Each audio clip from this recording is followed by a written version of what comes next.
경제 읽기 시간입니다. 러시아의 우크라이나 침공이 격화되며 서방 국가들이 러시아를 스위프트 결제망에서 배제하는 추가 제재안을 발표했습니다. 미국 지수 선물이 급락하는 등 충격이 전 세계 금융시장의 일파만파로 퍼지고 있고 또 국내 경제와 기업에 미칠 여파도 우려되고 있는데요. 관련 내용 김대우 경제학 박사와 함께 짚어보겠습니다. 어서 오십시오. 네, 반갑습니다. 자, 저희가 저번 주에 이야기를 했었는데 추가적인 금융 제재안이 나올 수 있다고 이런 전망을 박사님께서 밝혀주신 바가 있습니다. 지금 미국, 유럽, 서방국들 스위프트에서 차단하는 강력한 제재안을 내놨거든요. 이 스위프트가 어떤 건지 먼저 설명해 주시죠. 네, 스위프트가 나오기 전만 하더라도 미국의 러시아 제재는 별 알맹이가 없다. 이렇게 저희들이 소개해드리지 않았습니까? 그런데 이 스위프트는 세계 경제에 특히 러시아에 직격탄을 줄 수 있는 상당히 충격적인 것입니다. 스위프트란 영어 International Financial Telecommunication의 Worldwide Society라고 그래가지고요. 이 금융거래 결제 전산망 이렇게 볼 수가 있는데요. 우리가 슈퍼에서 물건을 살 때는 현찰이나 카드 내고 그냥 물건을 받으면 되지만 국제 무역을 한다거나 국제 금융을 돈을 주고받을 때는 저쪽에서 물건을 보냈는지 내가 돈을 보냈는지 서로가 알 길이 없습니다. 그 시스템을 전산망으로 입증을 해서 이쪽에서 물건을 넣었다. 그러면 그 순간에 돈을 보낼 수 있도록 또 그리고 은행 간에 돈을 주고받을 때 그것도 스위프트라는 계정에 서로가 에스코로 계정처럼 일부 돈을 넣고 또 받을 채권을 넣었다가 사후 정산을 해버리는 거예요. 실제로 스위프트에 가입하지 않으면 국제 거래는 현실적으로 불가능합니다. 이게 1973년에 만들어진 제도인데요. 여기에 지금 전 세계 금융기관 12,000개 정도 들어가 있고 각국의 금융 당국도 들어가 있거든요. 여기에 대해서 이제 미국과 유럽 서방국들이 러시아를 스위프트에서 퇴출시켜버리겠다. 그러면 러시아는 거래가 안 되는 거예요. 그런데 러시아만 문제가 아니라 러시아하고 거래하고 있던 당사국들, 이를테면 우리나라 기업들 중에도 러시아하고 거래하는 기업이 많은데 러시아 측으로부터 돈을 받을 수 있는 길이 없어지게 되는 것입니다. 그런 뿐만 아니라 반대로 우리가 러시아로부터 곡물을 들여왔다. 그럼 우리나라가 돈을 줄 길도 없어지는 겁니다. 그러니까 거래가 끊어지는 거죠. 굉장히 후폭풍이 클 것으로 보입니다. 자, 방금 이제 스위프트 때문에 러시아도 물론 피해가 있겠지만 당사국의 피해도 있을 수 있다 이런 언급을 해주셨는데 지금 이 스위프트가 금융시장의 핵무기로 일컬어지거든요. 어느 정도 효과가 있나요? 지금 끊어졌다가 다시 연결되신 시청자님들을 위해서 간단하게 한 말씀을 더 드리면요. 지금 미국 등 서방 국가들이 러시아를 스위프트라는 국제 전자 금융 결제망에서 퇴출시키기로 결정을 했거든요. 이 스위프트라는 전자 결제망에 퇴출되면 금융 거래도 하지 못하고 또 대출도 못 받고 또 물건을 샀을 때 대금을 주고 받을 수가 없기 때문에 사실상 모든 경제 거래가 마비된다 이렇게 볼 수가 있는데요. 현재 이 스위프트라는 건 1973년에 만들어져서 전 세계 200여국이 같이 운영을 하고 있는데요. 어떤 제재로 국가 간의 제재로 스위프트에서 퇴출된 게 역사상 딱 한 번 있었습니다. 그 나라가 바로 이란인데요. 2012년에 이란이 핵 실험을 했다가 미국으로부터 제재를 받고 이 스위프트에서 이란을 축출했거든요. 그때 이란에 한 달 만에 무역이 30% 감소했습니다. 그래서 그 상태가 7, 8년 계속됐거든요. 그렇게 사실상 무역이 중단됐다 해도 과언이 아니죠. 특히 이란 같은 경우에는 그나마 주 수출품이 원유였습니다.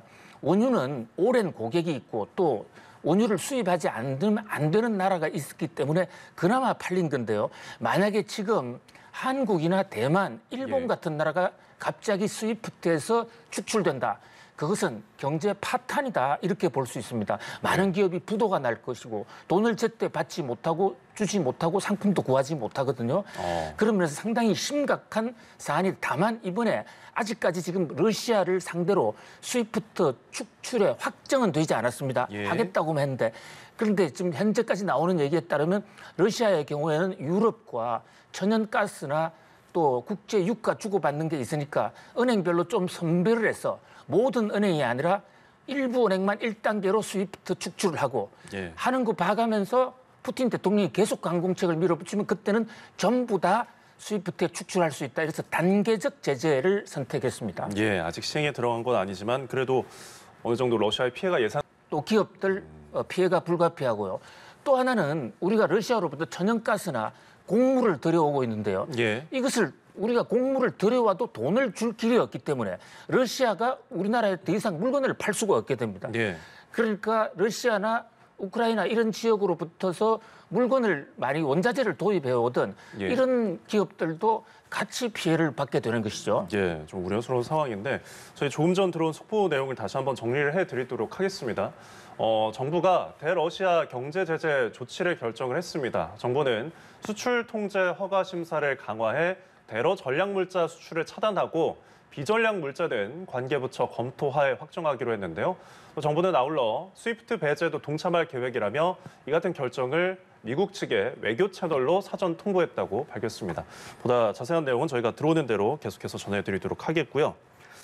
자, 지금 스위프트 제재에 대해서는 일단 이런 상황이고 저번 주에 이제 나왔던 그 경제 제재안 중에 하나죠. FDPR이라는 해외 직접 제품 규칙.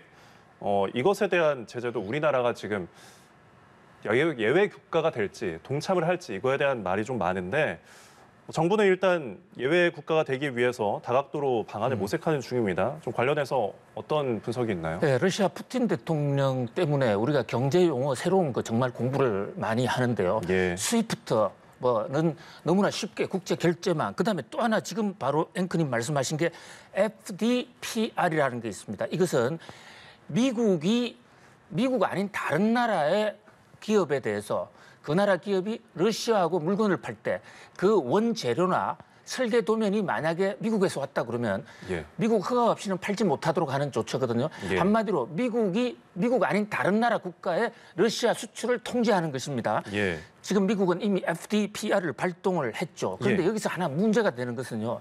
이 FDR을 발동을 하면서도 미국은 동맹국 32나라의 동맹국에 대해서는 예. 각자가 알아서 판단을 하라. 어. 러시아의 규제 이게 물건이 들어가는지 안 들어가는지 예. 그리고 이게 규제 위반인지 안 하는지를 알아서 판단하라 그랬는데 우리나라는 동맹국이면서도 여기에 빠졌어요. 그렇게 되면 우리나라는 FDR 규제에 따라서 모든 제품 하나하나를 각 기업이 팔 때마다 미국 상무부에 허가가 있어야만 팔 수 있게 됩니다. 그런데 유럽의 회원국, 그다음에 우리 이웃인 일본, 또 호주, 뉴질랜드 이런 나라들은 각국 정부가 자기들이 알아서 판단해서 보내게 되거든요. 예. 그러니까 우리나라 기업들은 다른 나라하고 경쟁을 하고 있는 마당인데 굉장히 불리하게 된 거죠. 예. 팔 수 있다 없다 이거를 떠나서 하나하나를 미국 상무부에 허락을 받아야 되는데 예. 그게 물리적으로 엄청난 시간이 걸리는 것이죠. 바로 이제 이 대목이 우리로서는 좀 미국에 대해 좀 서운한 측면이죠. 그런데 미국은 초기에 러시아 규제를 경제 제재를 하고자 할 때 한국이 규제에 동참하지 않았기 때문에 예. 이번에 32개국 자율 규제 대상으로 넣어준 나라, 면제 대상국으로 넣어준 나라는 스스로 러시아에 대해서 규제를 하겠다는 나라였고 한국은 초기에 그런 규제를 하겠다는 적극적인 액션이 없었기 때문에 예. 한국을 믿을 수 없어서 결국은 미국 정부가 직접 통제할 수밖에 없다. 이런데 지금 막 속보가 들어온 대로 한국도 이제 동참하기로 하지 않았습니까? 예, 예. 그렇게 되면 그동안의 한미 간의 동맹 관계를 생각할 때 예. 우리도 이 FDPR 스스로 한국 정부가 스스로 판단해서 자율 규제할 수 있는 쪽으로 규제가 크게 완화되지 않을까 그렇게 기대를 해봅니다. 예. 저희가 지금 대러시아와 관련해서 금융제재, 수출제재와 관련한 이야기들을 이렇게 나눠봤는데 지금 이 때문에 국제유가, 원자재 가격 계속 치솟으면서 우리나라도 어떤 소비자 물가가 4%대로 조만간에 올라설 것이 아니냐 이런 전망도 있거든요. 우리나라 경제 인플레이션 압력 어떻게 보고 계십니까? 지금 러시아와 우크라이나의 충돌로 인해서 가장 걱정되는 것은 역시 원자재 가격의 상승입니다. 예. 현재 우리가 러시아나 우크라이나와 직접적인 경제 교류 자체 규모는 우리나라 전체 경제 규모에 비해서 뭐 그렇게 큰 편은 아닙니다. 물론 그렇더라도 해당하는 기업들은 타격이 크겠죠. 그런데 가격이 올라갔을 경우에 가뜩이나 오르고 있는 물가가 더 치솟을 수 있다. 그런 면에서 앞으로 우리 물가 관리, 특히 원자재 수급, 일부 지역으로부터 공급이 제때 안 될 때 다른 대체할 수 있는 그런 대체 수입원 확보 이런 것에 대해서 좀 비상한 관심을 기울여야 할 것으로 보입니다. 예, 세계 경제가 워낙 지금 혼란스러워서 정부나 기업이나 대응 방안을 잘 모색을 해야 될 것 같습니다. 지금까지 김대우 경제학 박사와 함께했습니다. 고맙습니다. 감사합니다.